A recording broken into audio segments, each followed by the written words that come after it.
বন্ধুরা, তানজুস কিচেনে আপনাদের ওয়েলকাম জানাই। আজকে আপনাদের সঙ্গে শেয়ার করব ভেজ ফ্রাইড রাইসের রেসিপি ও একদম পারফেক্ট ফ্রাইড রাইস বাড়িতে বানানোর জন্য থাকছে কয়েকটি টিপস, তাই ভিডিওটি স্কিপ না করে সম্পূর্ণটাই দেখতে থাকবেন। এটা বানানোর জন্য আমি মোটামুটি সম্পূর্ণ প্রয়োজনীয় জিনিসগুলো নিয়ে নিয়েছি। আমি এখানে নিয়েছি 3.5 কাপ মতো চাল। আমি এখানে লম্বা চালটি নিয়েছি ও এর সঙ্গে কয়েকটা সবজি কেটে নিয়েছি, বিনস, পেঁয়াজ, ক্যাপসিকাম, গাজর। এর সঙ্গেই নিয়েছি কিছু ড্রাই ফ্রুটস। এটা খুব ভালোভাবে 3-4 বার ধুয়ে নিয়ে জলে ভিজিয়ে রেখে দিলাম আধা ঘন্টার জন্য। এদিকে গ্যাসের উনুনে একটা বড় হাঁড়ির মধ্যে আমি পরিমাণ মতো জল দিয়ে দিলাম। জলটা গরম হয়ে আসলে তার মধ্যে ধুয়ে ভিজিয়ে রাখা চালগুলো দিয়ে দেব। চালটা দেওয়ার পর এর মধ্যে দিয়ে দিতে হবে স্বাদ মতো লবণ, 1 চামচ মতো সাদা তেল ও কয়েকটা তেজপাতা। লবণ ও তেজপাতাটা দেওয়ার ফলে চালের মধ্যে খুব সুন্দর একটা গন্ধ টেস্ট আসবে ও তেলটা দিলে চালগুলো সেদ্ধ হওয়ার পর একদম ঝরঝরে থাকবে। আমি এখানে চালটা ধুয়ে আধা ঘন্টার জন্য ভিজিয়ে রেখেছিলাম, তবে আপনাদের কাছে সময় না থাকলে আপনারা 5 মিনিট কি 10 মিনিটও ভিজিয়ে রাখতে পারেন।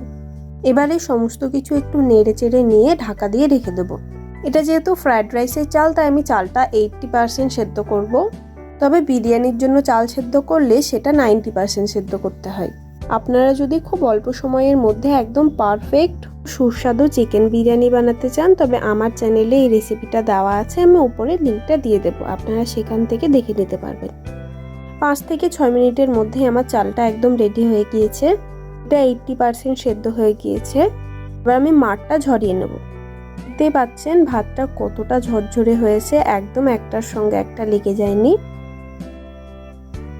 সমস্ত মাঠটা চাল থেকে ঝরানো হয়ে গিয়েছে। এবার আমি গ্যাসের উনুনে একটা বড় কড়াই চাপিয়ে তার মধ্যে আমি সাদা তেল দিয়ে দেব।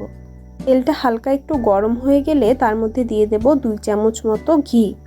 এটা গরম হলে এর মধ্যে দিয়ে দেব ছোট করে কেটে রাখা কিশমিশ। কিশমিশগুলো একটু নাড়াচাড়া করে যখন হালকা একটু ফুলে আসবে তখন এর মধ্যে দিয়ে দেব কাজু। তবে এই সমস্ত কিছু খুব বেশি ভাজার দরকার নেই, হালকা একটু ভেজে নিয়ে এগুলো আমি তুলে নেব। এগুলি তুলে নিয়ে এর মধ্যে দিয়ে দেবো ছোট করে কেটে রাখা গাজর।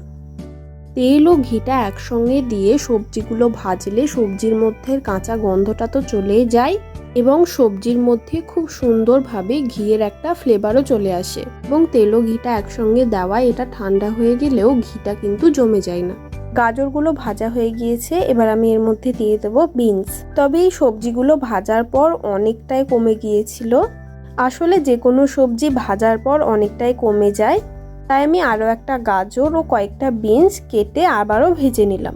আপনারা যদি অল্প সবজি দিতে চান সেক্ষেত্রে কোনো অসুবিধা হবে না। সবজিটা একটু বেশি দিতে চাইলে আপনারা প্রথমেই সবজিগুলো বেশি করে কেটে নেবেন। তবে খুব বেশি সবজি দিলে কিন্তু রান্নার টেস্টটা খারাপ হয়ে যাবে, তাই সবজিগুলো একটু মেপে দেওয়ার চেষ্টা করবেন। আমি এখানে 2টি মিডিয়াম সাইজের গাজর ও 300 গ্রাম বিনস নিয়েছিলাম। আমার এই সবজিগুলো অলমোস্ট ভাজা হয়ে গিয়েছে। দেখতেই পাচ্ছেন ভাজার পর কতটা শুকিয়ে গিয়েছে। এবার ওই তেলের মধ্যে আমি বেরেস্তার জন্য কেটে রাখা পেঁয়াজগুলো দিয়ে দেব। পেঁয়াজটা হালকা গোল্ডেন ব্রাউন করে ভেজে নিয়ে এর মধ্যে দিয়ে দেব কয়েকটা গোটা মশলা। নিয়েছি কয়েকটা দারচিনি, এলাচ ও লবঙ্গ। এই সমস্ত কিছু খুব ভালোভাবে মিশিয়ে নেব। পেঁয়াজটা একদম গোল্ডেন ব্রাউন করে ভাজা হয়ে গিয়েছে। এবার আমি এর মধ্যে দিয়ে দেবো ক্যাপসিকাম। আমি এখানে গ্রিন ও ইয়েলো দুটো ক্যাপসিকামই ব্যবহার করেছি, তবে আপনাদের যেটা পছন্দ আপনারা সেটাই ব্যবহার করবেন।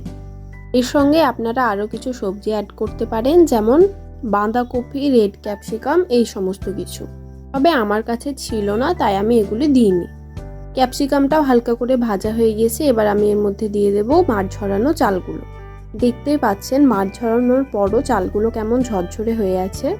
গ্যাসের ফ্লেম একদম লোতে রেখে এর মধ্যে দিয়ে দেবো ভেজে রাখা কাজু ও সবজিগুলো। এর সঙ্গে দিয়ে দেবো পরিমাণ মতো চিনি, লবণ, গোলমরিচ গুঁড়ো ও সামান্য একটু গরম মশলার গুঁড়ো। তবে আপনারা চিনি ও লবণটা আপনাদের স্বাদ মতো দেবেন। এবার এই সমস্ত কিছু খুব ভালোভাবে আমি মিশিয়ে নেব।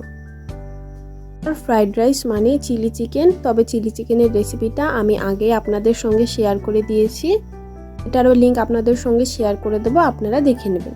সমস্ত কিছু মেশানো হয়ে গেলে আবারও উপর থেকে 2 চামচ মতো ঘি দিয়ে একটু ঝাঁকড়ে নেব। ফার্স্টের ঘিটা একদম অপশনাল, আপনাদের ইচ্ছে হলে আপনারা নাও দিতে পারেন। তবে ঘিটা দিলে রান্নার মধ্যে খুব সুন্দর একটা ফ্লেভার ও গন্ধ আসে। যারা এই পর্যন্ত আমার ভিডিওটা দেখেছেন, আশা করছি আপনাদের কাছে ভিডিওটা খুব ভালো লেগেছে। ভিডিওটা ভালো লেগে থাকলে লাইক, শেয়ার ও কমেন্ট করে দেবেন। যারা এখনও আমার চ্যানেলটি সাবস্ক্রাইব করেননি, অবশ্যই চ্যানেলটি সাবস্ক্রাইব করে পাশে থাকবেন।